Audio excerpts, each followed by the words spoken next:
अस्सलाम वालेकुम। SM news के साथ मैं हूं मुकद्दर रजा। खबरों का सिलसिला बढ़ाते हुए खबर शामिल करते हैं गुजरांवाला से।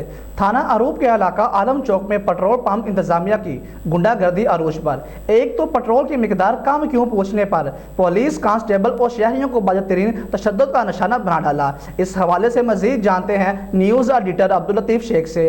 जी अब्दुल लतीफ़, क्या अपडेट है आपके पास? जी बिल्कुल, थाना रूप की चौकी आलम चौक के इलाका में पेट्रोल पंप इंतजामिया की गुंडागर्दी रोज पर थाना सदर में तैनात पुलिस कांस्टेबल ने पेट्रोल पंप से 500 रुपये का पेट्रोल दिलवाया तो कांस्टेबल को शक गुजरा कि पेट्रोल की मिकदार कम है, जिस पर पुलिस मुलाजिम ने पेट्रोल पंप के मुलाजिम से कहा कि आपने पेट्रोल कम डाला है, मुझे पैमाना चेक करवा दें ताकि मेरा शक दूर हो जाए। जिस पर पेट्रोल पंप मैनेजर आग बगोला हो गया और अपने मुलाजमीन के साथ मिलकर पुलिस मुलाजिम को बदतरीन तशद्दुद का निशाना बना डाला।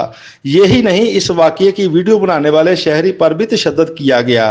फुटेज में देखा जा सकता है किस तरह पेट्रोल पंप इंतजामिया आम शहरी और पुलिस मुलाजिम पर तशद्दुद कर रहे हैं और गाली गलोच भी कर रहे हैं, जबकि वाक़ये की इतला 3 बार 15 पर की गई, ताहम पुलिस मौका पर नहीं पहुंच सकी। जी बहुत शुक्रिया अब्दुल लतीफ़ हमें अपडेट करने के लिए।